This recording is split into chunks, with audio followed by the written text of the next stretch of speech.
назар аударыңыз. Сәлем құрметті көрермендер. Ең соңғы жаңалықтарды алғашқылардың қатарында білгіңіз келсе, бейне астындағы лайк және подписаться таңбаларын басып, біздің арнаға жазылуды ұмытпаңыз. Танымал ақын, журналист Серік Қалиев өмірден өтті деп хабарлайды Алаш айнасы КЗ тілшісі Қазақпаратқа сілтеме жасап.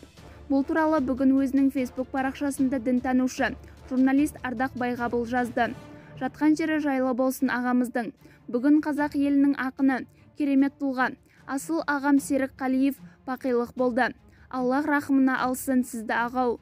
30 күн оразасын ұстап, Шәуәл айының 6 күндік оразасын түгендеп, құптан намазына бара жатқан кезінде жолда көлік қағып кетті ағамызды, деп жазды ол.